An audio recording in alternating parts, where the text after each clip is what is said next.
The Black Forest Pact. You ever taste something so good it hurts? Like it shouldn't exist in this world. It was last October, right before Halloween. I stumbled across this odd little bakery tucked behind a row of shuttered shops downtown. No sign, just a chalkboard in the window that read, "One slice to die for." I was hungover, cold, and hungry. The bell above the door jingled as I stepped inside. The place smelled like burnt sugar and damp earth.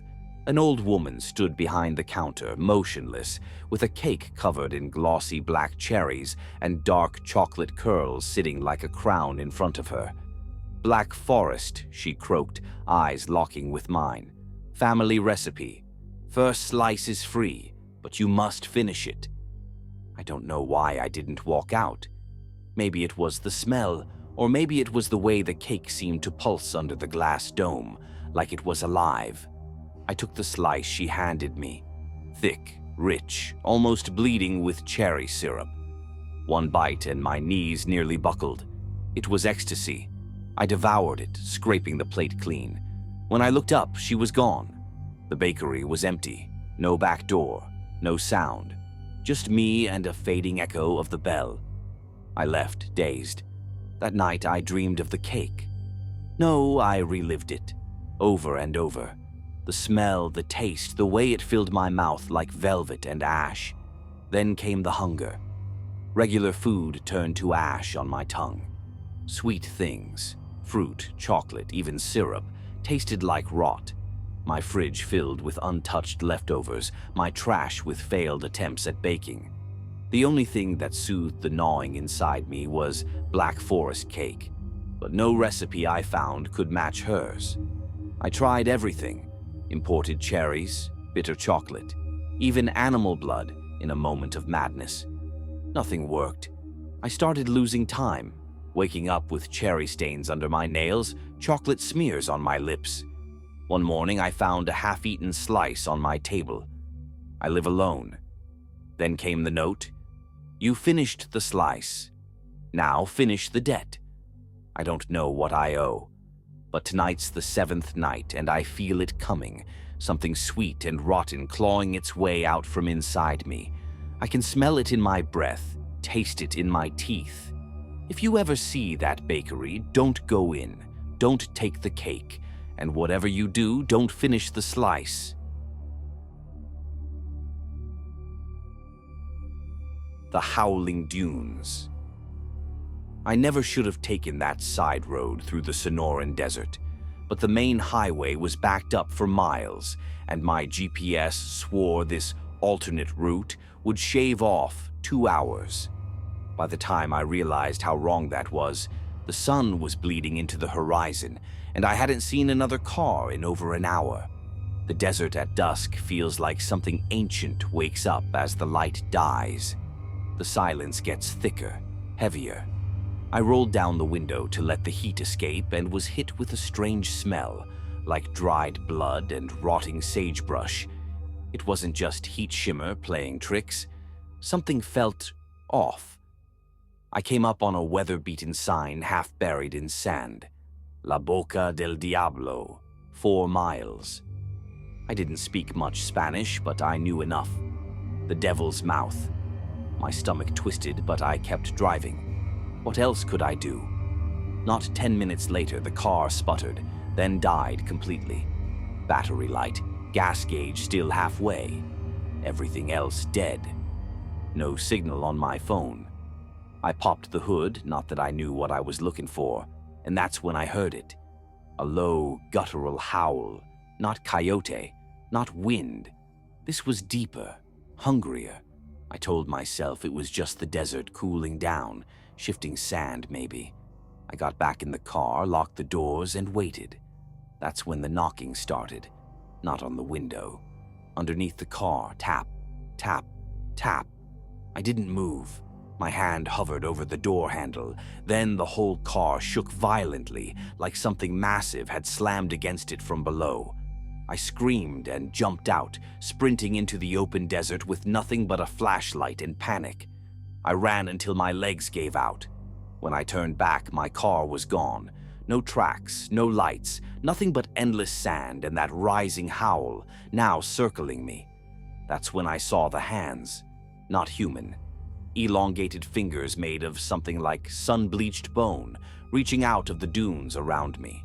They twitched, reaching, grasping, like the desert itself was hungry. I ran again. I don't know how far or how long. Eventually, I found this abandoned shack. That's where I am now, writing this, hoping someone finds it.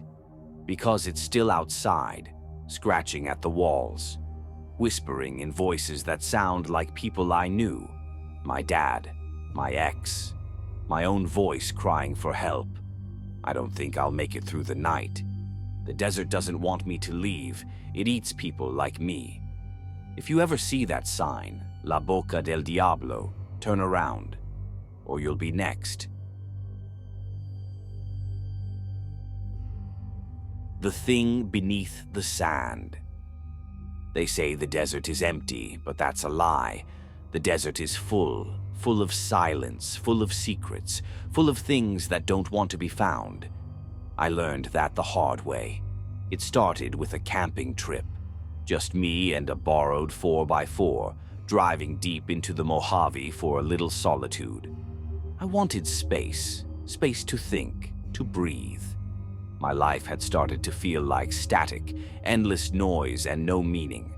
Out here, I figured I could find some kind of peace. I set up camp near an old dry riverbed.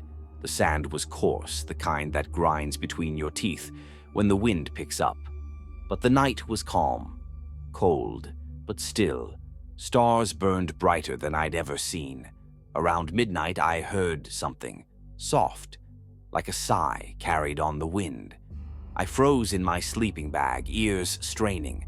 At first, I told myself it was just the sand shifting or a distant coyote. But then I heard it again, closer, almost beneath me. Whew.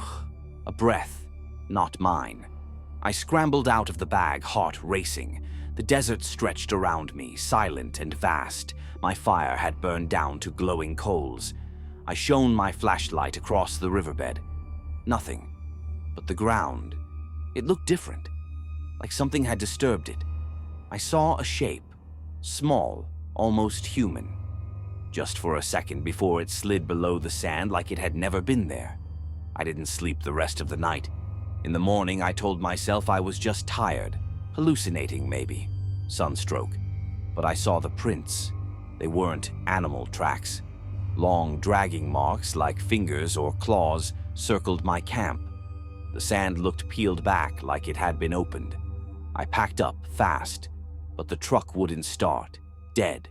Battery fine, gas full. Just dead. That's when the whispers began.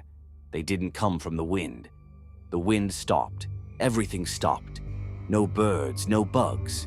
Just that horrible silence and the whispers underneath it, low and slithering, like someone murmuring right behind my ear in a language I couldn't understand. I started walking. I didn't care where. I just needed to get away. But the desert doesn't let you leave, not when it wants you. The sun rose and set and rose again. I walked in circles. No signal, no water, no hope. And always beneath my feet, I felt it. That low vibration, that breathing, like the sand itself was alive and watching. The third night I woke up to find myself half buried. The sand had pulled itself over my legs, my arms, like a blanket or a grave. And standing at the edge of my vision, just beyond my firelight, were the shapes, pale, thin, and wrong. No eyes, just smooth faces and too many fingers. They didn't move, not until I looked away. Now I'm back, somehow. I don't remember how I got out, but I can't sleep. I keep hearing the sighs, even here in my apartment. I find sand on my floor, in my bed, in my mouth. It followed me. The desert isn't empty, and now neither am I.